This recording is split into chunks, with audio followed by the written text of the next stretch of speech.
مس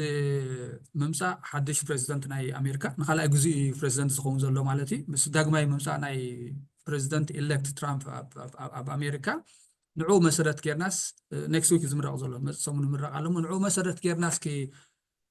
ناي أمريكا ناي وصاي قدات بوليسات انتاي كمسل يخيل خون انتاي ترؤيتات هالوس كاب حجز ترائي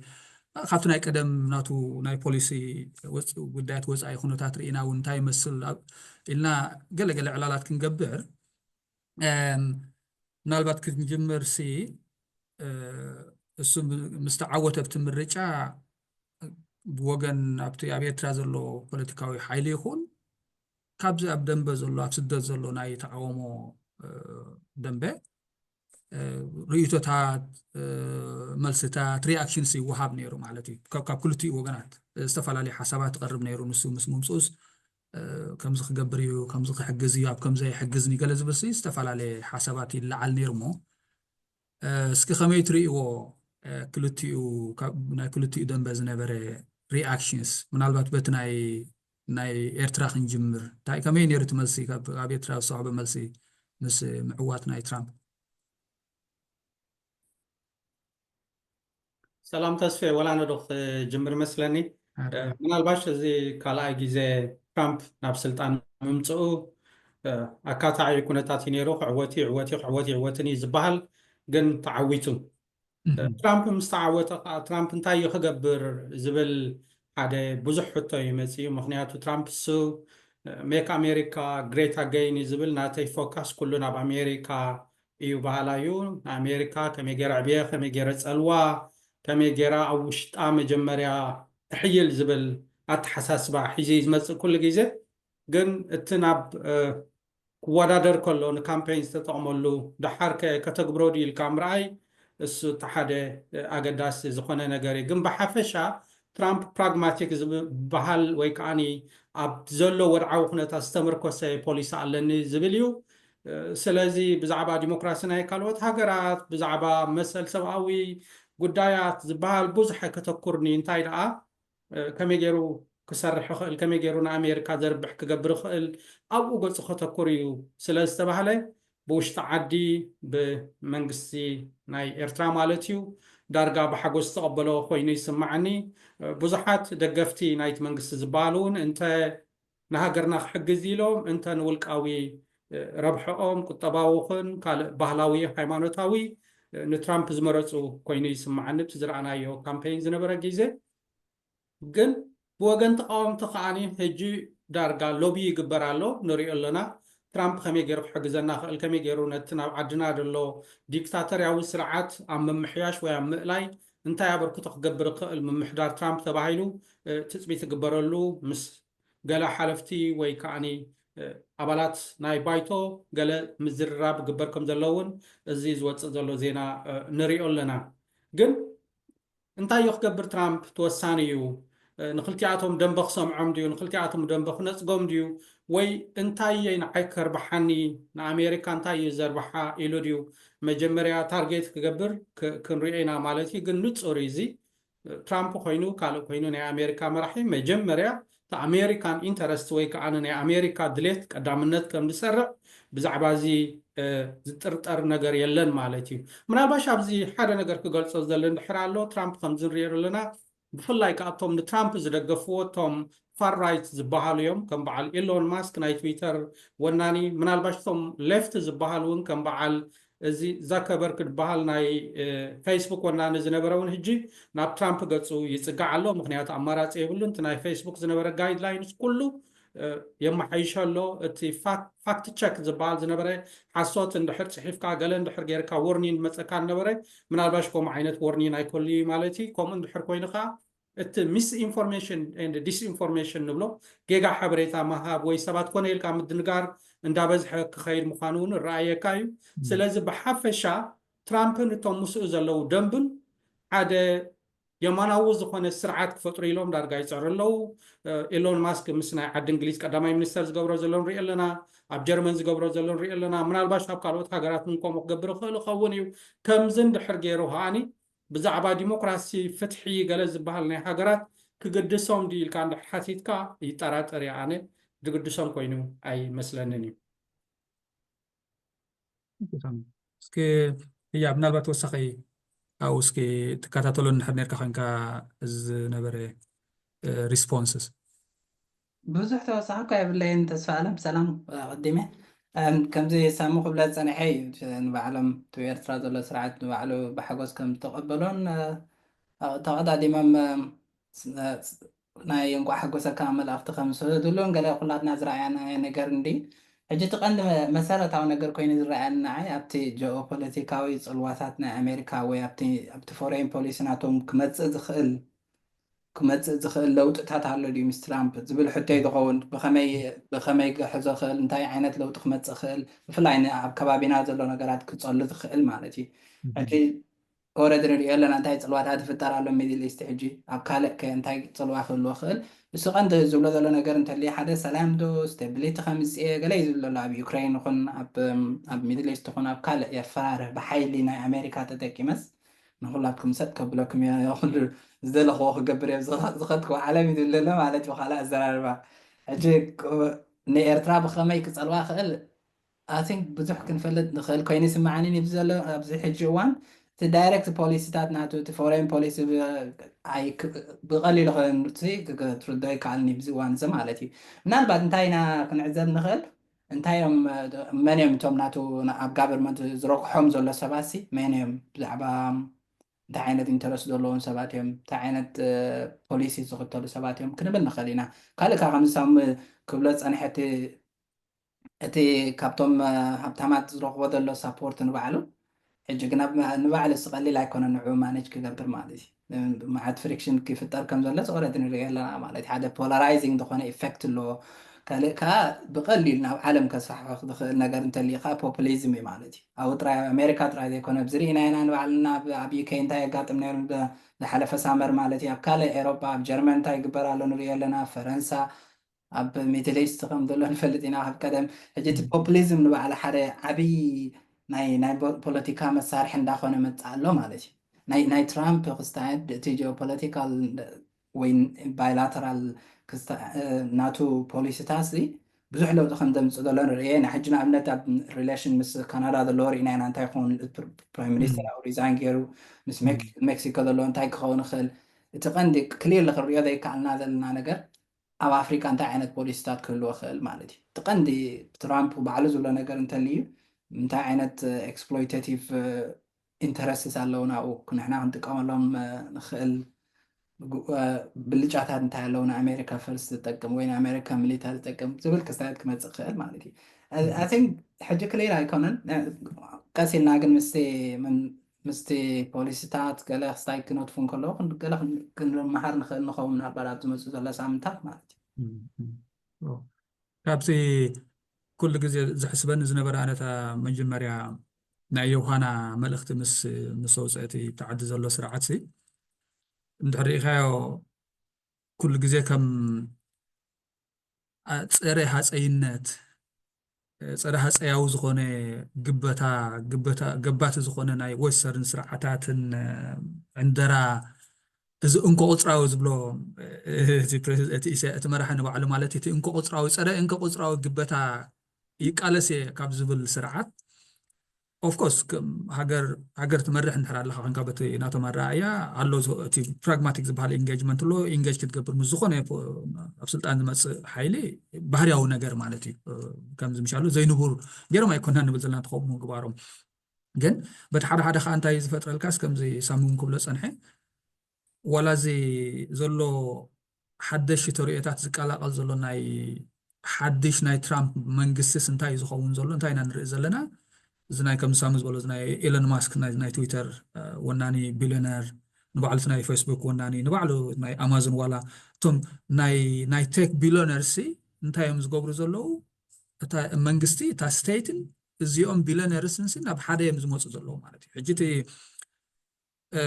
እቲ ኮርፖሬት ኢንትረስት ንብሎ እቲ ኮርፖሬት ረብሓታት ናይዚኦም ቢልዮነርስ እዚኣቶም ነታ ስቴት ኦኪፓይ ምግባር ነታ ስቴት ብምሓዝ ከም ኣገልጋሊት እናቶም ربحتات كم تخوني من زقبروا زلوا مالتي حجي كلتي أتوم مش والس reinforce ندا قبر يوم زلوا حجي كم زين عينات ناي كنت أبع بوليسيتات كختل يخلي الكاتريو زلها كلير لتر نريو لنا مالتي مواس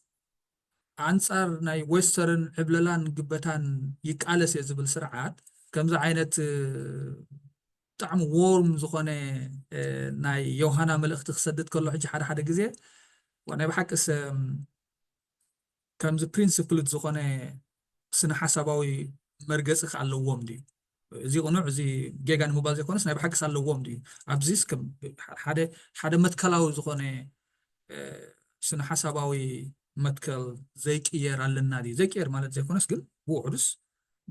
نتزجبر زعابي نجارات شيب زجبره جايد زجبره على النادي وعلوهم دي قليل كحقت حتى تجبره كاي مالت مقنعتوس كليرلي دحر دا انصار عبلرا ناي معرباو علم بكالس كينكا اي ربحني نهزبتات تبل كينكا نهزب يتراو ناي ربحني تبل كينكا انتي خدات تقبر زلها مو كاب ترامب انتي خدل زلها ترامب سي حدا مورال رؤيو بعيني سبعونت رؤيو زجبره نجار يلن كم زي سامي زغلو ترانزاكشنالي عداغا ينعو مالتي ابت عداغاس بخمي خاو تربح ذبل حج حتتات يلعلم جو من الباش أبدا هي أبدا بلاخ من لا تسفي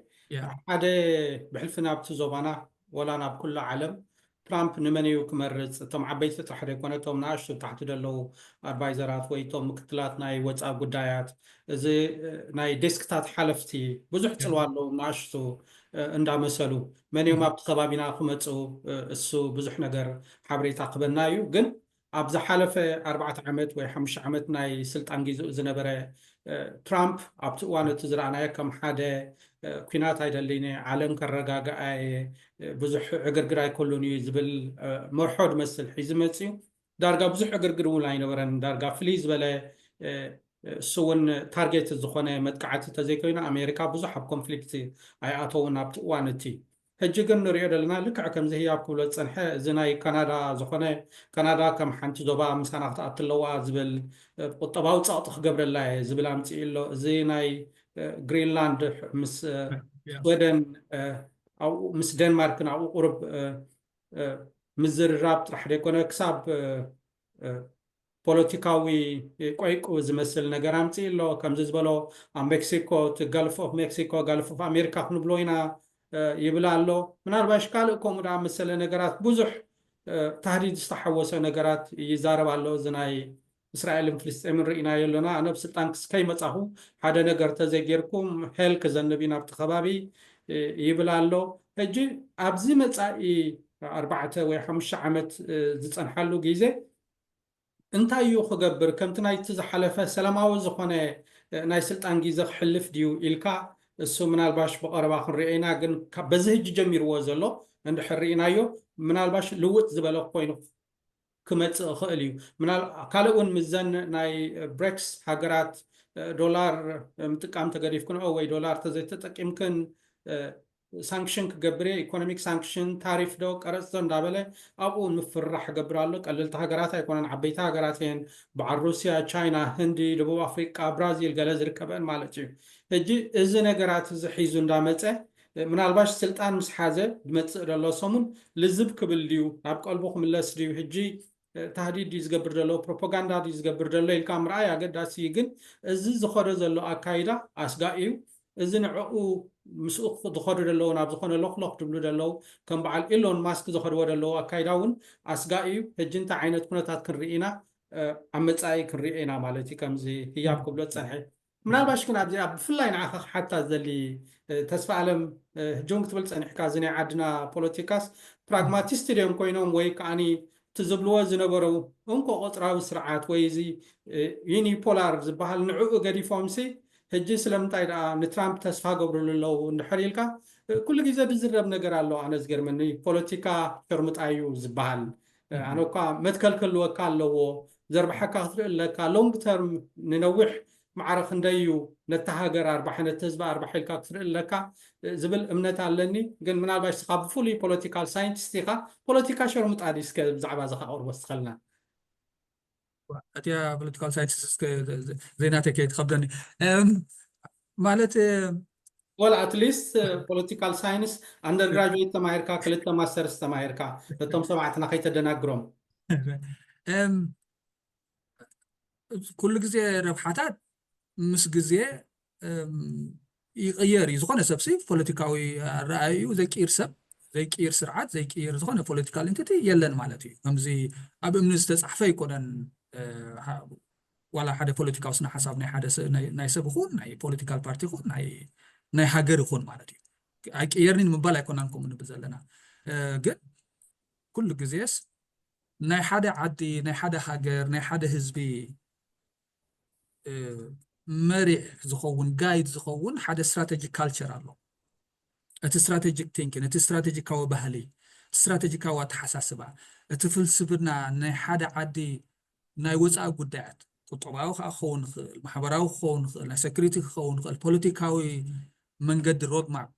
جايد زقبرسي حدا برودلي ولا خنبلو نخل ديفايند زخونه زتغلص نصور زخونه حدا فيجن تقمط يقمط زخونه سرعات مالتي نسخ غير كله خالد مص سرعات كم ولا مانيفستو خلنا ناتو سنة حساب حزون كمص إذن حساب زي أكيرني مالتي يكون اوف كورس element of pragmatism نقول زلنا أقدس نجاري مالتي كن أنا خريج خلوه ناي تبتعدنا زلوا سرعات سي ناي بحكي كم زي مسرت زلوا دول مسرت زلوا استراتيجي كالتشر اللي خوين أيسم معنا تحنت نفلتع كتولو تخل قواميت كل جزء زي تغير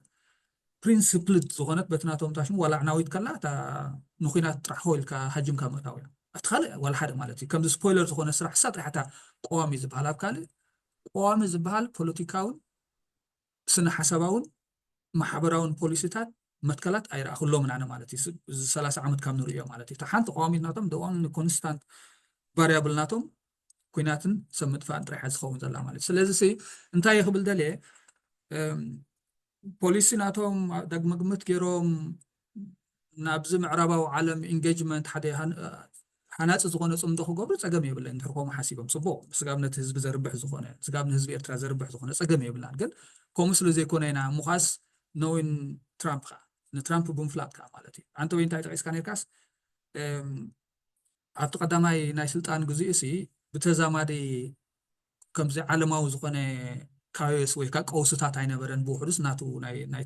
ናይቲ መንግስቲ ናቱ ቀጥታዊ ተራ ዘለዎ ማለት ሓደ ዝኸውን ዘኽኣሎ ድሕሪ ምናልባት ነይሩ ኮይኑ ኣሜሪካ ፈርስት ዝብል ሞር ናብ ዘቤታዊ ኩነታት ናይ ኣሜሪካ ጥራሕ ዝጥምት ሓደ አይዞሌሽንስት ዝኾነ ናይ ፎሬን ፖሊሲ ክስታት ይኽተል ነይሩ ማለት እዩ እዚ ግን ናይ ኣሜሪካ ቁጠባዊ ረብሓታት ናይ ሴኩሪቲ ረብሓታት ኣዋጋ ዕዳጋ እንተዝኣቱ ነይሩሲ ትራምፕ ዶ ይተሓሊ ጠጠሙ በለ ኖ ሕጂ ንሪኦ ዘለና ማለት እዩ ምናልባት ኣጋጣሚ ኣብቲ ግዜኡስ ኣብዚ ቀይ ባሕሪ ይኹን ኣብቲ ማእከላይ ምብራቅ ይኹን ኣብቲ ኤሽያ ፓሲፊክ ይኹን ኣብ ካልእ ቦታታት ናይ ዓለም ናይ ብሓቂ ነቲ ናይ ኣሜሪካ ስነ ቁጠባውን ፖለቲካውን ፀጥታውን ረብሓታት ግዜ ትራምፕ ዝነበረሉ ግዜ ናይ ብሓቂ ዘስግእ ኣይመፀን ነይሩ እንተኮይኑ እምበር I don't think so we would hesitate ስጉምቲ ንክወስድ ማለት እዩ ስለዚ ሓንቲ ንሳ ta ፋክተር ረቑሒ ክትከውን ትኽእል እየ ሓስባ ሕጂ ቁሩብ ሞር ኣግሬሲቭ ዝኾነ ናብ ደገ ዝጠመተ ዓይነት ናይ ወፃኢ ጉዳያት ፖሊሲ ይኽተል ኣሎ ኮይኑ ይስማዓኒ ምናልባት በበይነን ከይኮናትን ሕቶታት ኣብታ ናይ ኣብቲ ዓዲ ዘሎ ስርዓት ግን ዘይቅየር ናቶም ሓንትስ እታ ዘርግጥ ራሕ እምበር እቲ ካልእሲ ኣይረኣናያን ቅድሚ ሕጂ እውን ዝበሃል ነይሩ ዝኩሉ እንዳፀረፍዎ ነቲ ናይ ኣሜሪካ ኣጀንዳ ዋሽንግተን ዶገለ እንዳተባሃለ ኣብ መጀመርያ 2000 ዝነበረሉ ግዜ ቦታ ክንህበኩም ተባሂሎም ስጋብ ለሚኖሞን ገለ ይዝበሃል ማለት እዩ በይስ ክንበኩም ኣብ ኤርትራሲ ዳርጋ ለመና ነይሩ ይዝበሃል ማለት ስለዚ ኣበየሎ ዳእቲ ናይ ብሓቂ ከምዚ አንታይ ኢምፔሪያል ዝኾነ ስታንስ ናቶምሲ ኮሽን ትገብሮ ነዚታት ማለት ምናልባት ንእሽተይ ኣብ ኣኽዳ ዝበልካ ተሳለም ኣቲ እታ እንኮ ስትራቴጂ ክንብላ ንኽእል ኤርትራ ዘሎ ነገር ማለት እዩ ኣይ እቲ ሓደ ሰርቫይቫል ስትራቴጂ ኣለዎ ብኸመይ ገይሮም ይነብሩ ከመይ ገና ንቕፅል ኣብዚ ዘለናዮ ብኸመይ ገና ኢና ንሕዞ ኣብ ፓወር ናይ ምፅናሕ ስትራቴጂ ናቶም ዘይ ሓደ ዓብዪ ኢንቨስት ዝገብርሉ ነገራት ማለት እዩ ሕጂ كمي جري ناي ترامب مساكون تخلق جيوبوليتيكال لخون فاكتورز بخمي يسألون ناتهم سرفايفال استراتيجي مرة قداسي مالتين حجي بوليسي ناي ترامب اب سيريا انتاي كمسلي اب لبنان انتاي كمسلي اب يمن انتاي كخوني تاي كستاي كلهم خل زيتات بقربان بكاتلون صوم مالتي معناتهم ناتهم انترستي بدلو مالتي مسوخا انتاي قالو خلق ات سرفايفال استراتيجي ناتهم مس سرفايفال نايت حجر انت دات امريكا ريخايو مس ناشونال سيكوريتي مس كلا ندابل مستي هلاونت نايت حجر مست امريكايو ኣብ ሓደ ስትሮንግ ፖዚሽን ናይ ሰርቫይቫል ትመፅእ ማለት እዩ ሕጂ ኩሉ ግዜ እቲ ዲስኮርስ ናቶም ተዛሪና ኣብዚ ዝመፅእ ዘሎ ሓተታታት ዶ ካልእ ነገራት ህላውነት ናይቲ ስርዓት ምስ ህላውነት ናይቲ ሃገር ኣቲ ኣሜሪካ ናይ ምርኣይ ባህልታት ተንደንሲስ ኣሎ ማለት እዩ እቲ ከምኡ ምግባር ንባዕሉ ሓደ ዓብይ ናይ ኣብቲ ሶቨሬንቲ ዝበሃል ኣምሪ ዝተፀግዐ ወይ ልኡላውነት ዝበሃል ኣምሪ ዝተፀግዐ ፓወር ይህበካ ማለት እዩ ሕጂ ናቶም እቲ ዲስኮርስ ናቶም ይኹን ህላውነት ቀፃልናቶም ፊዚካል ፕሬዘንስ ናቶም ይኹን ኣብ ሓደ ዓብይ ክስታይ ሮል ኣለዎ ማለት እዩ ሕጂ ትራምፕ ኣብ ከምኡ ነገራት ከዓ ማለት ኢንተረስት ዘለዎ ኮይኑ ይስማዕኒ ናይ ትራምፕ ማለት እዩ ሕጂ ምስቲ ህላውነት ናይቲ ሃገር ገለ ዘይኮነሲ ስታቢሊቲ ንዑ ኣገዳሲ እዚ ዲስራፕሽን እሱ ብዙሕ ኣየድልየን ይኹን ንዑ ማለት ታሪፍ ወርስ ገብር ኣሎ እቲ ዲስራፕሽን ዝደልሱ ኣብ ክስታይ ጥራይ ኣብቲ ኢኮኖሚክ ኣፌርስ ናይ ዓለም ማለት ሕጂ ናይ ታሪፍ ወርስ ጀሚሮ ኣለኹም ምስ ቻይና ክንዚ ከኽፍለኩም እየ ናይ ካናዳ 60% 25% ከኽፍለኩም እየ ገለ ይብላ ኣሎ ማለት እዩ ኣብኡ ጥራይ ኮምፒት ክገብር ዝደሊ ትራምፕ ማለት እዩ ቀንዲ ካልእ ኢንተረስትስ ኣለዎ ኦፍኮርስ ከም ሚድል ኢስት ምስ በዓል ኢራን ኣብ ሓንቲ መዓልቲ እንተዓለይዋስ ንዑ ፀገም ኣይኮነ ስርዓት ኣብ ኢራን እንተዓለየስ ንዑ መራ እንተሓጎሰ ማለት እዩ ግን ኣይ ቲንክ ብዙሕ ፋክተርስ ኣለዉ ብቐሊሉ ክንርድኦም ዘይንኽእል ኣብዚ እዋን እዚ ክሊር ከዓ ዘይኮኑና ማለት እዩ ሓደ ምናልባት ዘለዓልካ ፅቡቅ ነጥቢ ሕጂ እንታይ እቲ ከምቲ ኩሉ ግዜ ዝበሃል እቲ ዞባናትና ተሓዋሲ ዞባይ እንደን ኣገዳሲ ከዓ ብዓይኒ ዓለማዊ ቁጠባ ርኢና ከዓ ሓደ ኣዝዩ ኣገዳሲ ዝኾነ ናይ ማሕንቆ ቦታ እዩ ማለት እዩ ሕጂ ሓደ ግዜ ኣብቲ ዞባናስ ዋላ ከም በዓል ኢሳያስ ዝኣመሰሉ ንህዝቦም ዝጭፍልቑ ግን ብተዛማድቲ ከም ፖሊስ ስቴት ኮይኖም ማለት እዩ ልክዕ ፖሊስ ዝገብሮ ነቲ ረጅን ነቲ ዞባ እንድሕር ዳኣ ተረኺቦም በቲ እታ ፀጥታ ኣገዳሲ ዝበልካ እታ ስታቢሊቲ ኣገዳሲ ዝበልካ ናይ ትራምፕ ዋላ ንኣብነት እዞም ሰባት እዚኣቶም ሕጂ ኣገደሲ ዓይነት ሰባት እዮም ዝኾኑ ዘለዉ ኣገደሲ ኣክተርስ እዮም ዝኾኑ ዘለዉ ማለት እዩ ሪጋርድለስ ኦፍ ንህዝቦም ኣብቲ ዘቤታዊ ኣካይዶም እንታይ ይገብሩ ብዘይገድስ ሓደ ረብሓ ናይ ኣሜሪካ ናይ ምዕራባዊ ዓለም ግን ሰኪር ይገብሩ ኣለዉ የውሕሱ ኣለዉ ውሕስ ንምግባር ብውሕዱስ ተራ ይፃወቱ ኣለዉ ማለት ሕጂ ምስቲ ኣብ ሱዳን ዘሎ ኢትዮጵያ እውን ዝንሪኦ ዘለና ናይ ሶማልያ ሕቶ ኣሎ ካልእ ናይ በዓል ራሽያ ናይ በዓል ቻይና ውድድር እውን ስለ ዘሎ ብቲ ዞባ ከምዚ ፖሊስ ስቴት ኣብ ኤርትራ ኢንኣክቲቭ ብምግባርሲ ንክልቲኦም ከርብሕ ዝኽእል ናይ ዕዳጋ ቦታ ይረኽቡ ኣለዉ ማለት እዩ እቲ ተዓዲ ዘሎ ስርዓት እታ ናቱ ሰርቫይቫል ስትራቴጂ ናይ ምቕናይ ስንቂ ይረክብ ኣሎ ናይ ምቕናይ ዕድላት ይረክብ ኣሎ እንድሕር ከምኡ ዓይነት ናይ ምሕዝነት ዲፕሎማስያዊ ርክብ ክፈጥሩ ክኢሎም ኮይኖም ትራምፕ ከዓ ምናልባት ኣብቲ ረጅን ዘሎ ኣብቲ ዞባ ዘሎ ሓደ ፀጥታ ወይ ከዓ ስታቢሊቲ እውን ክረክብ ብውሕዱስ ተስፋ ክገብር ይኽእል እዩ ማለት እዩ እስኪ ናብ ካልእ ከይከድና ምናልባት ሓንቲ ወይ ሳሚ እንታይ ጠቂስካ ነርካ ካብቲ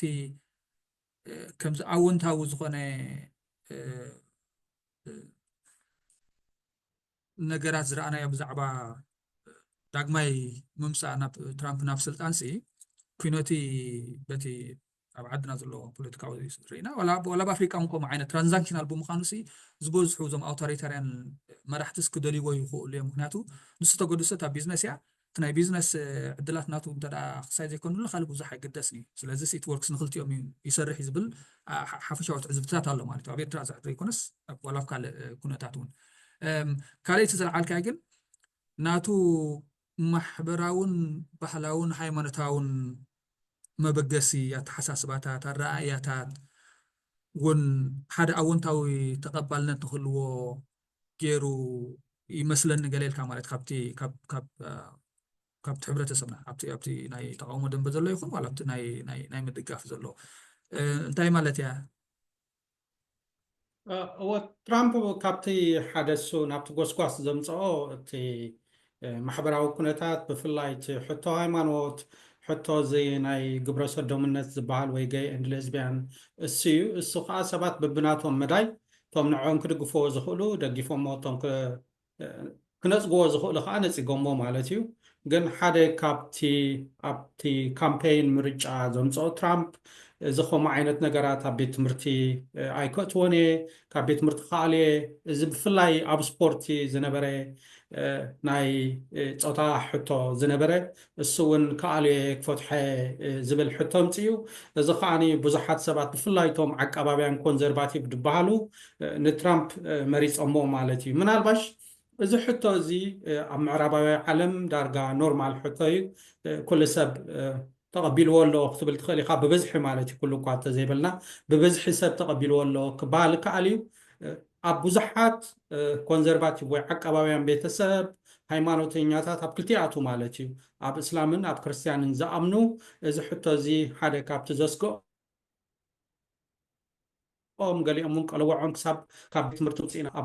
ኣብ ገዛ ክንምህሮም ኢና ዝብልሉ ዝነበሩ ኩነታት እዩ ገለ ሃገራት እውን ስክፍታታት ዝፈጥረለን ዝነበረ እዩ ምክንያቱ እዚ ሕቶ እዚ ሓደ ካብቲ ሕቶታት ናይ ሰብኣዊ መሰል ስለዝኾነ ብፍላይ ኣብቶም ኣፍሪቃውያን ኣብ ገለገለ ምናልባሽ ናይ ኤስያ ሃገራት ከዓኒ ሕቶ ሰብኣዊ መሰል ጌርካ ዘይረአ እኮ ዳ ሕቶ ናይ ሓጢኣትን ናይ ካልእ ከምኡ ዝኣመሰለ ነውርን ኮይኑ ስለ ዝረአ እዚ እውን ሓደ ካብቲ ንብዙሓት ትራምፕ ንክመርፁ ትራምፕ ምስ መፀ ከዓኒ ዝተሓጎስሉ ኩነታት እዩ ማለት እዩ ሕጂ እቲ ሕቶ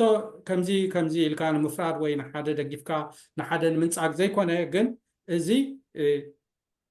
ካብዘን ምዕራባውያን ሃገር ወፂኻ ናብተን ዝምዕብላል ኣለዋ ሃገር ከም ሓውሲ ፀቕጢ ኮይኑ ከም ሓውሲ ናይ ሂማን ራይት ወይ ከዓ ሰብኣዊ መሰላት ኮይኑ ይመፅእ ስለ ዝነበረ ኣብ ገሊኡ እውን ምስ ሓገዝ ይተሓዋወስ ስለ ዝኾነ ሓገዝ ክትወስዱ ኮይንኩም እዚ ክተፍቅዱለኩም እዚ ዓይነት ሰብኣዊ መሰል ክትገብሩለኩም ዝባል ኣብ ገለ ኣብ ዩጋንዳ መፂኡ ነይሩ ምናልባሽ ኣብ ኬንያ ተቐልቂሉ ነይሩ ኣቐድም ኣቢሉ ኢትዮጵያ ተቐልቂሉ ነይሩ ኣብ ብዙሓት ናይ ኣፍሪቃ ሃገራት እውን መፂኡ ነይሩ እዚ ብዙሓት ዳርጋ ካብ እንግድዖም ዝቐንጠጠሎም ኮይኑ ይስማዓኒ ምስ ምምፃእ ትራምፕ ሕጂ እዚ ሓደ ተራ ነይርዎ ዝበሃል እዩ ማለት እዩ ኮስት ሕቶ ትራምፕ ናይ ብሓቂ ብከምኡ ዓይነት ክብርታትን ቨርቹስን ደግነትን ይግዛእ ኢልካ ንክሳይ ንክትገብር መቸም ሓደ ናይ ባዕሉ ምልክት ሕቶ እንተዘልዕል ማለት እቲ ታሪክ ናቱ ድሕረ ባይቱ ናቱ ኩሉ ሪከርድስ ናቱ ርኢኻ ገለ ማለት ግን ከም ዝጥቀምሉ ፖለቲከኛታት ነታ ብከምኡ ዓይነት እምነት ዘሎ ሕብረተሰባት ኣብ ግዜ ስልጣን ይኹን ኣብ ናይ ኤሌክሽን ካምፔይንስ ይኹን ከም ዝጥቀምሉ እዩ እውን ዘርእየካ ማለት እዩ ፅቡቅ እምበር እስኪ ናብ ዝደንበና ከዓ ክንመፅእ ናብ ዝደንበ ተቃውሞ ኣብ ደገ ዘሎ ማለት እዩ ከምዚ ትርእይዎ ዝቐነኹም ተወስኽ ዘበልኩም ክልቲኹም ብፍላይ ኣብዚ ቀረባ መዓልታት ሳምንታት ሓደ ፅቡቅ ኣወንታዊ ዝመስል ዲፕሎማስያዊ ምንቅስቃሳት ይግበር ኣሎ ምስ ኣብ ኣሜሪካ ዓንተቢ ነይረ ናይ ኤርፒኤም ዝወፀት ቪድዮ ሕልፍ ኢለሲ ድሓን ዝኾነ ዲፕሎማስያዊ ኮንቨርሴሽንስ ኢን እዚ ምንቅስቃሳት ተጀሚሮም ገለገለ ወከልቲ ናይ ዝተፈላለያ ፖለቲካዊ ምንቅስቃሳት ወይ ብርጌሳዊ ማሕበራት ክኾና ይኽእላ ዝርርባት ከም ዘካየዱ ገለ ዝብል ዜና ርኤ ቅድሚ ገለ መዓልታት እውን ምስ ሓደ ማይክል ሩበን ዝበሃል ዝፀሓፋ ሓንቲ ኣርቲክል ዓንቀጽ እውን ክትዘውር ቀንያ ገለ ሓተታታት እውን ወፂላ ናይ ተቃውሞ ምንቅስቃሳት ኣብ ዝደንበ ዘሎ ፅቡቅ እዩ ብጣዕሚ ፅቡቅ ደስ ዝብለካ ትኸምኡ ዓይነት ዲፕሎማስያዊ ኮኔክሽንስ ኔትወርክስ ምትእስሳራትን ዕድላትን ክርከብ ደስ ዝብለካ ነገር ማለት እዩ ነዛ ኣርቲክል ነዛ ዓንቀጽ ምስ ረኣኽዋ ግን ዋላ ካብቲ ታይትል ክሪኣ ከለኹስ ሓደ ሕቶ ልዒላትለይ እንታይ እዩ ኤርትራስ ሰሜን ኮርያ ናይ ኣፍሪካ እዩ ዝብል ሕጂ ነቲ ብተዓዲ ዘሎ ስርዓት እዚ ንምኩሓሓል ዘይኮነሲ ኤርትራስ ሰሜን ኮርያ ናይ ኣፍሪካ ኣሜሪካ ስጉምቲ ክትወስድ ኣለዋ ገለ ክትገብር ኣለዋ እዩ ዝብል ምናልባት ትራፍ ዝኾነ ትርጉም ናይቲ ታይትል ማለት እዩ ሕጂ እንታይ ሕቶ መፂኒ وأمريكا اسمه كوينة أمريكا أكت تجبر أمريكا قالت تجبر الله وخبل ندحر خوينا حدا يتراوسي بيناي مقعن كويني يزري يزول قليلا مالت حجنا نتيجة تعدز الله سرعة كساين وقرأهم قلنا تايبل حدا أمريكاوي إرتراونا يكون إن شاء الله إرتراوي أمريكاو با ኣይኮነን ምሻ ኣሎ ዳይሬክት ዝኾነ ክሳይሲ ኣብቲ ኣብ ኤርትራ ዘሎ ክሳይ እውን የብሉን ኢኻ ትብሎና ዝሰብ ማለት ምስ ረኽቦ ኣሜሪካ ኤርትራ ሰሜን ኮርያ ናይ ኣፍሪካ ኣሜሪካ ገለ ነገር ክትገብር ኣለዋ ምስ በለ ሕጂ ዋ መን ኮይንካ ኢኻ ከምኡ ትብል ዘለካ ስኻ ብናይ ኣንግል መፅኡ ሓደ ሰብ ከምኡ ዝብል ዘሎ ማለት እዩ ክንሕግዞም ኣለና እቲ ሰብኣዊ ዝግበር ዘሎ ምክሃ ሰብኣዊ መሳላት ንርድኦ ምሻ ኣሎ ከምኡ ዓይነት ቀልዓለም እውን የብሉን ኣሜሪካስ ገለ ነገር ክትገብር ኣለዋ ገለ ምስ በለ ሕጂ ዋ እንታይ ማለት እዩ ከመይ ጌርካ ገለ መን ኮይኑ ከምኡ ዝብል ሕጂ እንታይ ሕቶ ልዕልለይ ኢንጌጅ ክንገብሮም ከለና እዚ ዝግበር ፅምዶታት ብናይ መለክዒ ይኸውን እንታይ ዓይነት ፍሬም ናይ ምትሕግጋዝ ናይ ስምምዓት ፍሬም ዝሓዘ ይኸውን መን ይዝውሮ ይኸውን መን ይውንኖ ይኸውን ማለት እዩ መን ይኸውን ኣብቲ ቅድሚት ኮይኑ ዝውንኖ ንምንታይ ዕላማ ኸ ኩሉ ግዜ ኣብ ምትሕግጋዝ ክልተ ኣውረብሓታት ክህሉ ይኽእል እዩ ግን መን ዲሳይዝ ዝገብሮ መን ዝውስኖ ክልተ ኣውረብሓታት እቲ ተርምስ ናይ ከምኡ ዓይነት ዲስካሽንስ መን እዩ ዝውንኖ ገለለስ ሕቶታት የልዕለለይ ማለት እዩ ሕጂ ነቲ ዝተገብረ ፅምዶ ዘይኮንኩ ከምዚ ክሪቲካል ዝርዮ ዘለኹ ሲ ብሓፈሻስ ብሰፊሕ መቃን ክንሪኦ ከለናስ ኣሜሪካስ ንፈልጣ ኢና ኣሜሪካ እንታይ ከም ዝኾነት ማለት እዩ እቲ ዓለማዊ ግበታ ብኸመይ ውሑስ ክትገብሮ ትደሊ እቲ ዓለማዊ ግበታት ዓለማዊ ኤክስፕሎይቴሽን ብኸመይ ከም ቻሌንጅት ከም ዘይከውን ከም ዘይብዳህ ትቐንዲ ዕላማ ንሱ እዩ ማለት እዩ ሕጂ ኣብ ከምዚ እቲ ንሕና ካብ ከምዚአን ዝኣመሰላ ሃገራት ንደልዮ ሓገዝን ንደልዮ ሽርክነትን እቲ ናተን ዓብዪ ቁጠባውን ስትራቴጂካውን ረብሓታትን ብኸመይ ይዋሰብ ይኸውን ኢለ ይሓስብ ከምኡ ነዚ ከምዚ ዓይነት ድርድር ወይ ከዓ ሓደ ግዜ እውን ተገራጫዊ ክኸውን ይኽእል እዩ ተጣማማቲ ረብሓታሲ ከውሕዝ ዝኽእል ሓደ ኮሄረንት ዝኾነ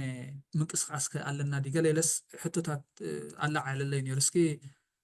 ከመይ ተዓዚብኩሞ ወይ ከመይ ትዕዘብዎ ሂስቶሪካል እውን ኣሜሪካ ብምፍላጥ ማለት እንታይ ዓይናይ ረብሓ ዓይናይ ቫልዩ ዓይናይ ቀዳምነታት እዩ ነቲ ናይ ኣሜሪካን ፎሬን ፖሊሲ ናይ ኣሜሪካ ናይ ወፃኢ ጉዳይ ሲ ዝመርሖ ኣብ ግምት ብምእታው ከመይ ሪኢኹሞ እዚ ዝመፅእ ዘሎ ዝግበር ዘሎ ሓድሽ ዲፕሎማስያዊ ምንቅስቃሳት ኣብ ዋሽንግተን ኣብዚ ከይውን ነይረ ሓዳሽ ዝወፀት ምዞም ኤሪትሪያ ፎከስ ኤንድ ሪድረስ ዝበል ሓደ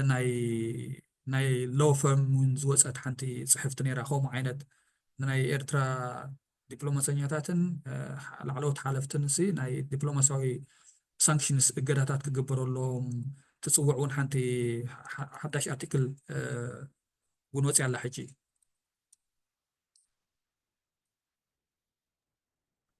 هو تسفي منالباش زين تبلن لقى مسرع خوانسي كمزي نعني لنا لوم استراقبنا يمثل أنا إحنا قدم أورجنايز جرنا دحرية جن زي إن تخطط على متن تحنت رئيا أنا زين تبلن لقى قلتون رئيين بحفش عجن أنا أنتي زبل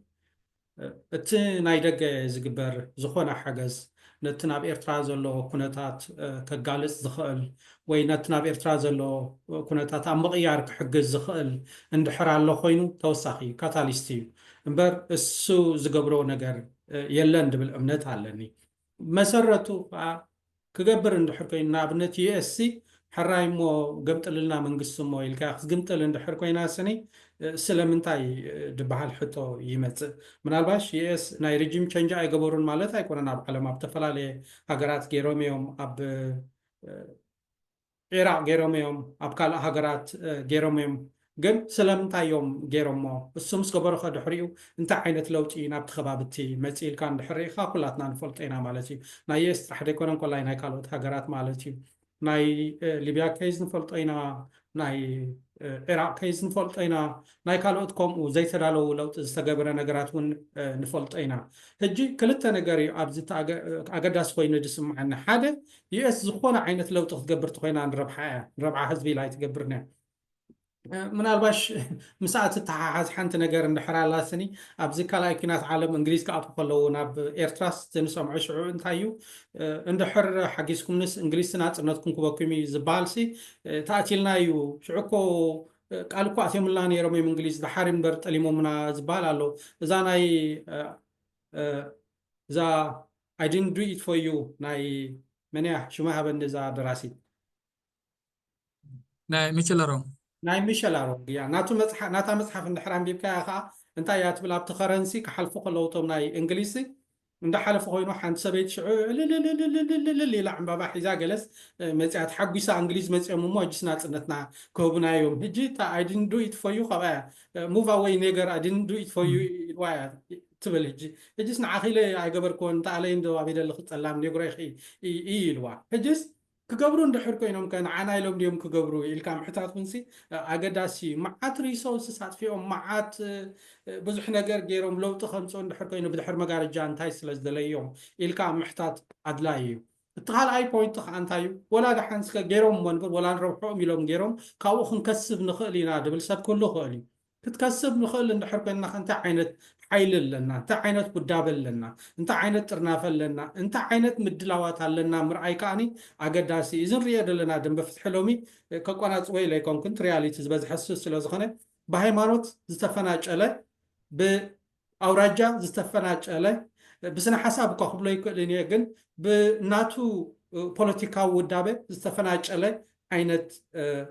ምንቅስቃስ እዩ ዘለና እዚ ዓይነት ምንቅስቃስ ተሰኪምካዮ ክትኣትውን ኣይትኽእልን ኢኻ ምክንያቱ ኣብ ደገ ናቱ ዝኾነ ሽግራት ፈቲሑ ሓደ ኮይኑ ኦርጋናይዝ ኮይኑ ተወዲቡ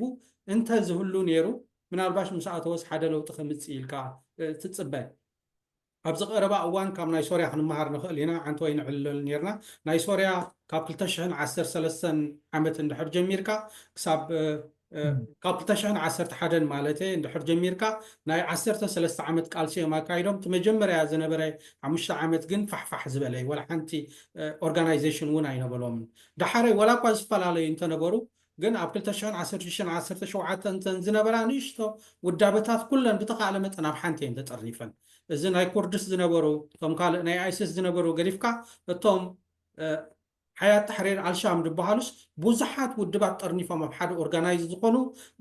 ዓዲ ኣትዮም ከዓ መንግስቲ ክኾኑ ዝኽእሉ እዮም ምስ ኩሉ ፍልልያቶም ማለት እዩ ሕጂ ከምኡ ዓይነት ውዳበ ከማንሲ የብልናን እዚ እቲ ዝኸፈ ውዳበ እየ ዝብል ዘለኹ ሓደ ዓብዪ ዝተወደበ ዓይነት ውዳበ ይኮነን ምናልባሽ ናይ ህዝባዊ ግንባር ተርእናይ ካብ ሜዳ ዝኣተወሉ ስኒ ሓደ ዓበ ሓይሊ ናቱ ዝኾነ ፖለቲካዊ ወታደራዊ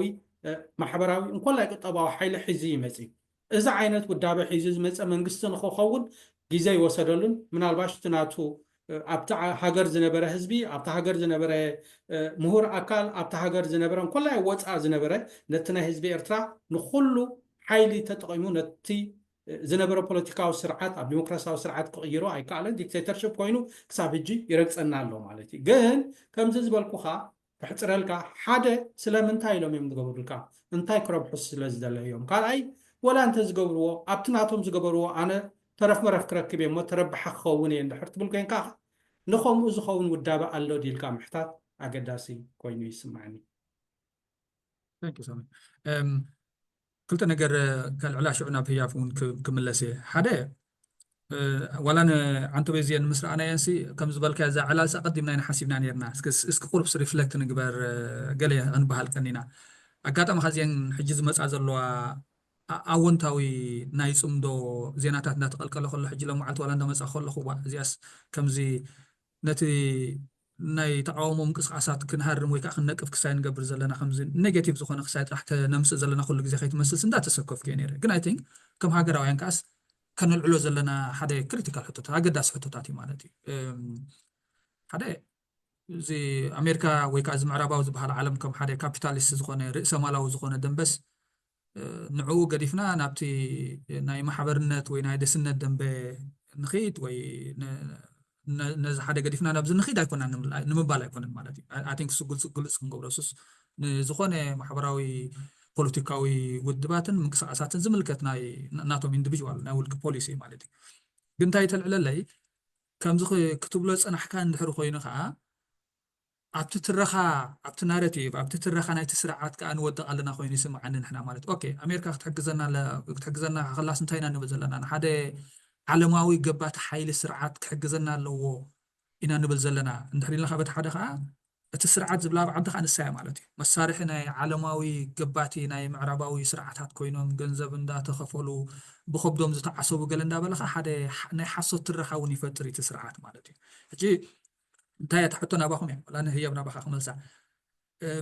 نحن اسكم زي ناي مفرارحي الرخا سكير مونجرن زبلوا ناي مفرارح الرخا دون نفتر لنا ابتناتو ناي تسرعات الرخا دون ودق لنا كم ذا عينة حطوتات كاب ملعال ويس ناي بحكي كلير لخاسي اوبن لخ نزارب الله ممكن كل على مهاتو تسرعات يربح بزي قدسنا عنا سقند حسابنا نتقند حلم ناس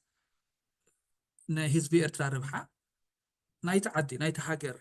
كربحان صدقتان زو حصل خونتاسي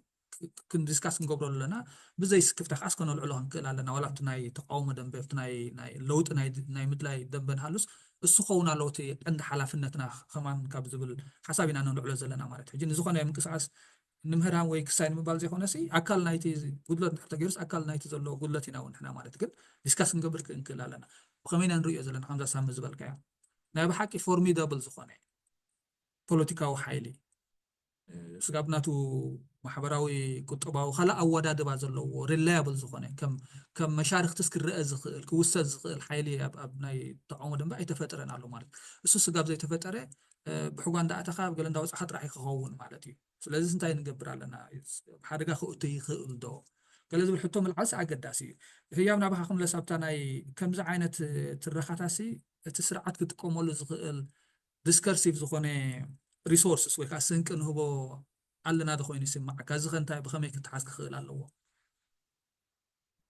I think أكيد السؤال كم زبل كا كتقوم اللي خل اللي تسرعت نبعله كم زبل كا مالتي competition ناي discourse تراجعنا يكون هذا عبر reality نانزار درنا مالتي بفلا حزب إيرترا وريدوا دول reality مالتي بالضبط إذا تحتمرت دول حزبين نانزار درنا معد قفعتات زقات موضوع الحزب بزعبا معد قفعتات زقات موضوع الحزبين أنا نزارب دلنا مالتي بزعبا هاجراو دحنا ناي إيرتراون نبع لحد الحكومة اللوا مالتي بفلاي نحد external force هاجر كا عدين كا إيرترا دول سرعات لا كتبلن كلا خد مز ريسك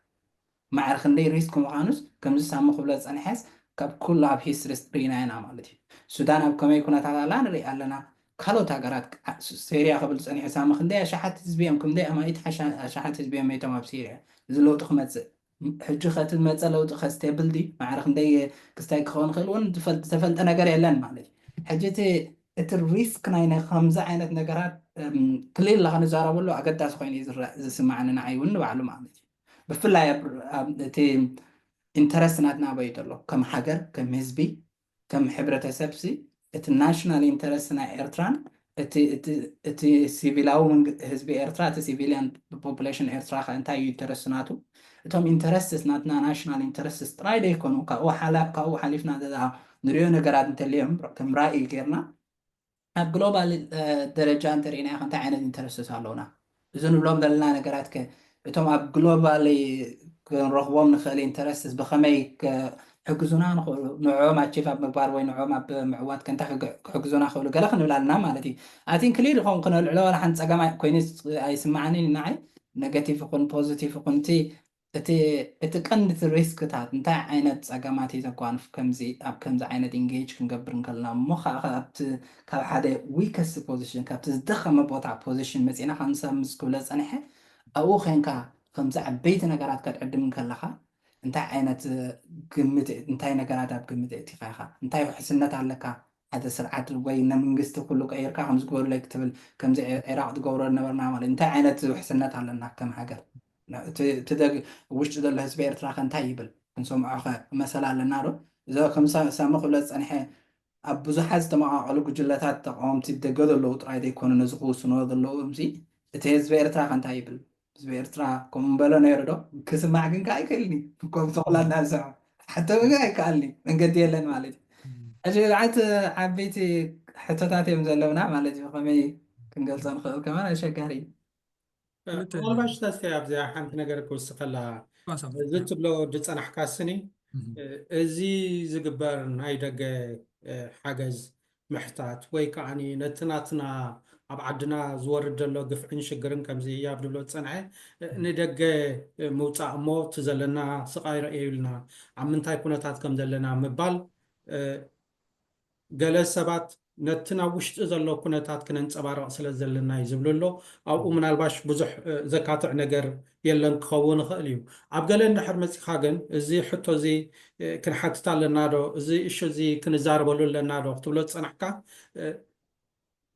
እዚ ኣቃሊልኩም ትርእይዎ ስለ ዘለኹም ኢኹም ኣብ ዓዲ ዘሎ ኩነታት ኣብ ዓዲ ዘሎ ትሕቲ ጉድጓድ ዘሎ ሰብ ተሸጊሩ ዘሎ ሰብ ዝሓቀቕ ዘሎ ሰብ ኢኮኖምያዊ ፀቕጢ ወሪድዎ ዘሎ ሰብ በቲ ስርዓት ተረጊፁ ዘሎ ሰብ ናይ ሂወት ኣድሕን ኩነታት እዩ ነዚ ኩነታት እዚ ከዓ ትርድእዎ ስለ ዘየለኹም ኢኹም ብዛዕባ እዚ ትዛረቡ ዘለኹም ዝብሉና ብዙሓት ሰባት ኣለዎ ምናልባሽ ኣብ ዝተፈላለየ እዋን እንዛረበሉ ኩነታት እሱ ስለ ዘንጋዕና ኣይኮነን ነርናዮ ሰብ ኣሎ ንፈልጦ ኢና ኩነታትስ ንርድኦ ኢና ከም ዝኾነ ኤርትራዊ ግን ኣብ መጨረሻ እንታይ እየ ዝብል ናይ ካልኩሌሽን ሕቶ እዩ ናይ ምውድዳር ሕቶ እዩ እቲ ከምኡ ትገብሮ ነገራት ነዚ ዘሎ ሽግራት ፈቲሑ ካብኡ ንላዕሊ ሽግር ከምፀልካ ይኽእል ድዩ ምናልባሽ እቲ ሃገር ኣላትና ንብላ ትህዝቢ ኣለና ንብሎ ውንሲ ናብ ዝገደደ ዓዘቕቲ ናብ ዝገደደ ሽግር ከውድቆ ይኽእል እዩ ብተናውሒ ክትሪኦ ከለኻ ኸ ምናልባሽ እውን ኣብ ክነርክቦ ዘይንኽእል ኩነታት ከምፅኦ ይኽእል ድዩ ኢልካ ክትርኢ ፅቡቕ እዩ ወይስ ዝኾነ ለውጢ መፅኡ ከምዚ ኣብ ዝብሎ ዘሎ ናይ ደጋ ሓይሊ ለውጢ ምፀልና ኢልናዮ እምቦ እቲ ሽዑ ድመፅእ ሪስክስ ካብዚ ዘሎ ኩነታት ዝሓሸ እዩ ዝብል ርድኢት ዘለዎ ሰብ እንድሕር ኣሎ ተረዳእና እውን ፅቡቕ እዩ ከመይ ገይረ እዩ ክትብልሲ ኣገዳሲ ኮነን ምክንያቱ በይኒ ለውጢ ክመፅእ ኢልካ ሓንሳብ ምሕታት ኣገዳሲ እዩ ናይ ደገ ክመፁ እንድሕር ኮይኖም መቸም ጥር ኢሎም ኣብ ኣስመራ ኮፍ ዝብል ሓይሊ የለን ካብቲ ከባቢ ካብቲ ጎረቤት እዮም ክመፁ ማለት እዩ ካብቲ ከባቢ ዝመፅእ ዝኾነ ለውጢ ከዓኒ ናይቲ ከባቢ ምትእትታው ዘለዎ ክኸውን እዩ ማለት እዩ ሕጂ እቲ ሕቶቲ ናይ ኣሜሪካ ወይ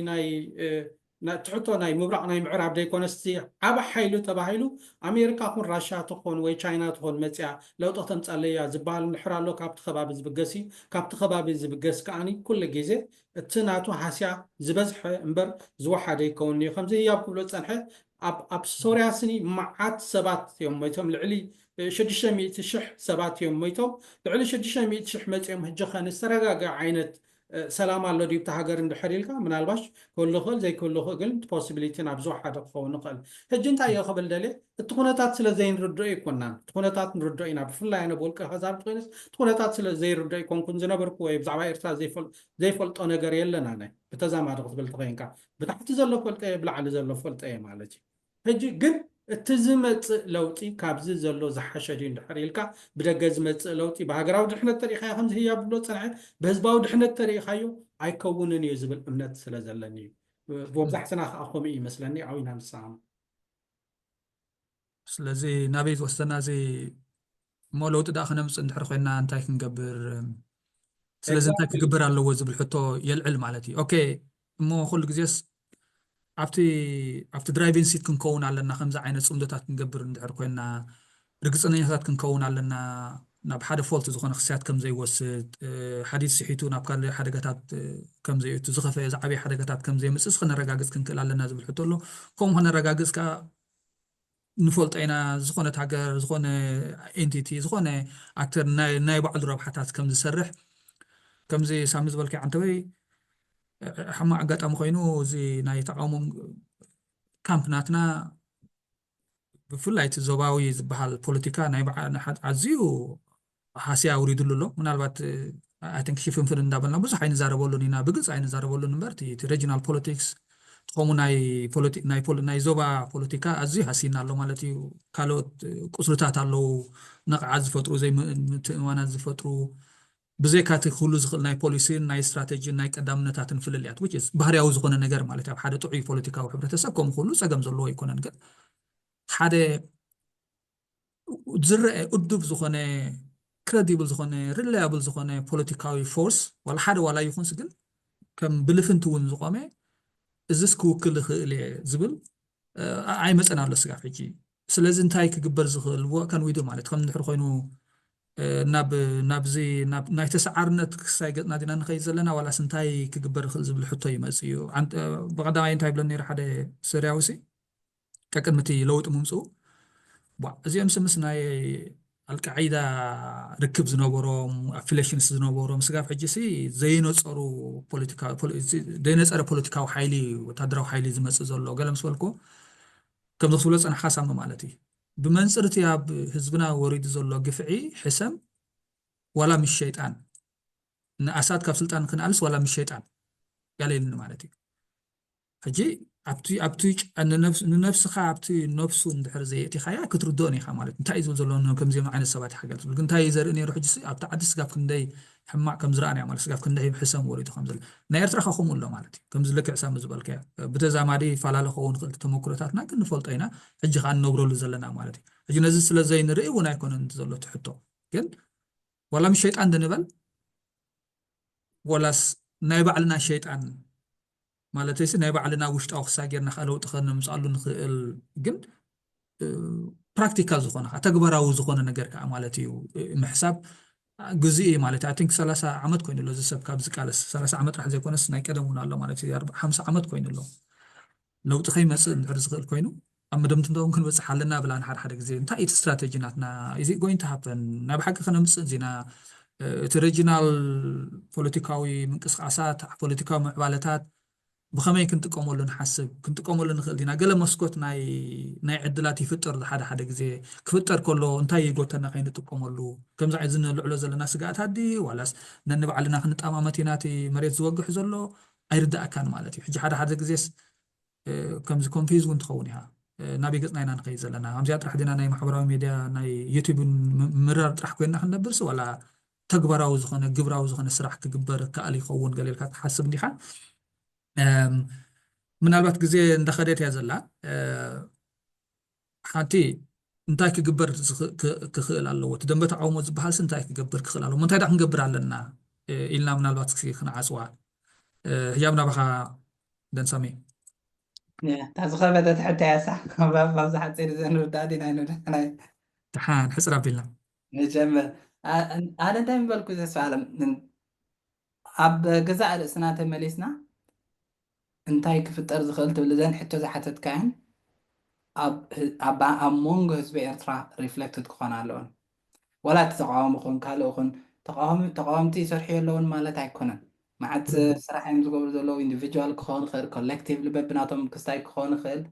تسرح زولا ነገር ግን ዝም ትخطب ለጽ انا حق علامه وقعنا وينا وخوزنا خل دي جلز الحتات هذا له مالتي عبق ستاي انتهيت استراتيجي انتهيت نابيقتنا انا نخيدنا انتهيت فيجن نايت هاجر نايت لوط نو بدلنا نحنا طول بدلنا لوط سي تراينا رس انتهيو كم زين غيرنا كم ذا عينت لوط خنا مسينا عند الزبل كلير تشارتر كم ذا فيجن عين انت زلونا ومخا نسبه ارترا موبلايز كتكبر مسمع اكتيف listening بارتناتنا اوريدي وفايل غيرنا مالتي ما عاد ساكريفايس زحتت كم زخ سوريا وكتب له انا حاجه 10 3 عام دي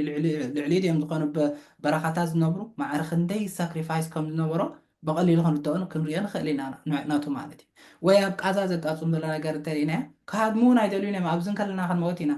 عدنا مريتنا يبلو مالتي اجهم من بلا كم كنت له لخنا ግን اتليست ሓደ سنس نا يونيت له ሓደ سنس ناي حبير كان يمسرح له ሓደ سنس ناي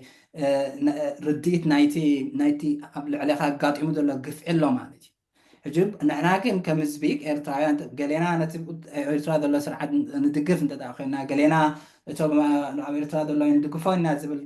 اكل حبرتسب كانوا باعلو عملنا نحسنا استمع قلنا انت داخلنا سي انت عينت كساي كريديبيليتي بنانا عملت لو تخنا مزل لوطون تلوطي اوبوزيشن تبع الامر نو على كلير لديفاين دي كون كسايزي اندا عينت لوطينا نطلب زلنا مالت حجي معت حتاتي دلكا كن انتاي دا يتمصا انتاي دا كن كونيناتي الحته تا امود على حدك اسا كل غزي تترفنا مالتي نعان نفلدنا نكون نيرنا زي قدم لو تفهم سانا نيرنا كنفلد دايما الله يتقن صقم كيننا هو كمزي زبلكايو عم مጨረሻ እንታይ ዳይና ክንገብር ዘለና ኣገዳሲት ሕቶ እያ ምናልባሽ እዚ ኩሉ ንዛረበሉ ዘለና ወይ ዝተዛረብናሉ ክሳብ ሕጂ ኣብዛ ሕቶ እዚኣ ንምምፃእ እዩ እምበር ነቲ ፍትሒ ዝደሊ ደሎ ነቲ ኣብ ሃገርና ዘሎ ኩነታት ክቕየር ኣለዎ ዝብል ዘሎ ንምቁንፃብ ወይ ንምድኻም ኣይኮነትን هجي انتاي دا نقبر لنا نزبل من الباش انا ثلاث نغراتين رايني تا مجمريا وان انتقالسنا بعلنا خنكون كنكل لنا وان انتقالسنا نحنا تزيكونا وان انتي التلوت زدلو زلو اما كل نغراتو استراتيجي مقدتاتو كل نغرات نحنا تزيكونا تزمت لوطون كنونن كنقلصنا ينخلنا من الباش وين انت عينت لوط قمصيون ولا حنت مرچ يبلنا مالتي ابز مص لوط تميلنا كوفينا خنبل انت دا مصي يزبل دلكم مالتي التخاليتي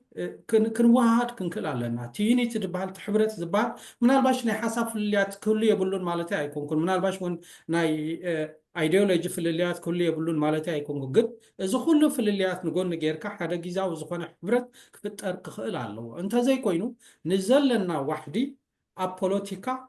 اب هايمانوت اب زوبا من الباش اب قال زيدلو ناشط نغرات ان حكن فلالقينا انتاي رامو حيلي بلنا مالتي تحيلس اودت يزلو هجي حدا وحدت كنفطر كنكل علينا فلليات كلها وقينا حدا ني حبار علامه غيرنا كمي غيرنا نابتا هاجرنا زلو شغرات كنقالحو نخل كمي غيرنا كن اليو نخل وي كمي غيرنا احنا محشو نخل لنا حدا ني حبار زخونه علامه خلونا كخل علو እቲ ሳልሳይ ነገር እንታይ ኮይኑ ይድስማዕኒ ስትራቴጂ ክልወና ኣለዎ ከምዚ ኣብ ዝብሎ ዘሎ ንኣብነት ናይ ወፃኢ ሰባት ክሕጉዝና እንደልዮም ኣለና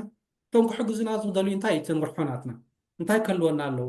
በቃ ሕጉዝና ስለዘለዩ ኪዶም ልውጥ ከብሉልና ድና እንደለና ወይሲ ናትና ዝኾነ ስኒ ዲማንድ ኣለና ናትና ዝኾነስ ሕጋጋት ኣለና ትንዓና ዝሕግዘናስ እንታይ ክኸውን ኣለዎ ሜቢ ነታ ልኡላውነትና ክኽብረልና ዲ ዘሎ ሜቢ ኣብ ህዝብና ዝበዝሕ ሽግር ክመፅእ የብሉ እንዲ ሜቢ በቲ ናትና እንደልዮ መገዲ ክኸደልና ኣለዎ ዲ እንታይ እዩ ናትና ዝኾነስ ኮንዲሽንስ ክህልውና ክኽእሉ ኣለዎ እንተዘይኮይና ዓላልሃዋ ምስ ክስቶ ተዛሪብና ምስ ክስቶ ከምዚ ተዛሪብና ጽቡቅ ዲስካሽን ነርና ገለ ዝበሃል ተነሩ ሰባት ውን ከምዛ ዓንቶይ ዝበልካያት ስርዓት ክጥቀመሉ ይነዚ ሰባት ካኸለ እዮም እሞዳ ኣብታ ዓድና ዘሎ ዳ ነት መንግስትና ኣልዮም ካልእ ናይ ወፃ ድዮም ከምፅልና ምናልባሽ ናይ ወፃ ካልእ ናይ ወፃ ከምፅልና ክእል እዩ ክንውንነቶ ዘይክእልና በዓል ሓይሊ ተኮይኑ ማለት እዩ ሕጂ ነዚ ከምዚ ነገራት ሓደ ቁልዕ ዝኾነ ስትራቴጂ ክልወና ክኽእል ኣሎ ዝኾነ ሰብ ከዓኒ ሎሚ ምስ ናይ እስራኤል ወኪል ተዛሪበ ሎሚ ምስ ናይ ቱርኪ ሎሚ ምስ ናይ እንግሊዝ ሎሚ ምስ ናይ ፈረንሳ ሎሚ ምስ ናይ ኣሜሪካ ለካ ከሎ ኣብዚአን ዓንከላት እዚአን እዮም ዝዛረቡ ደለው እዘን ዓንከላት እዚአን ከዓ ናትና ቦርደርን ናትና ቀይሕ መስመርን ካብዚ ወፅን እዮም ኢሉ ክሓስብ ክእል እዩ ንዝኾነ ዝመፅእ ካልእ ፕሮፓጋንዳ እውን ኣብኡ ከሎ በዓልካስ ዲተር ዝገብሮ ተሓሳባት እዩ ማለት እዩ እሱ እዩ ዝነፅፎ ሕጂ እዚአን ከም ሓደ ሰለስተ ነጥብታት ይረኣያኒ ንዓይ ማለት እዩ ሎም ዓልቲ ብዙሕ ሒዘኩም ዘረባ ውና ውሕልኩም ኣለኹ መስለኒ ዓኹም እውን ኣብዚያ ክነዓፅዋ ይቐኒየለይ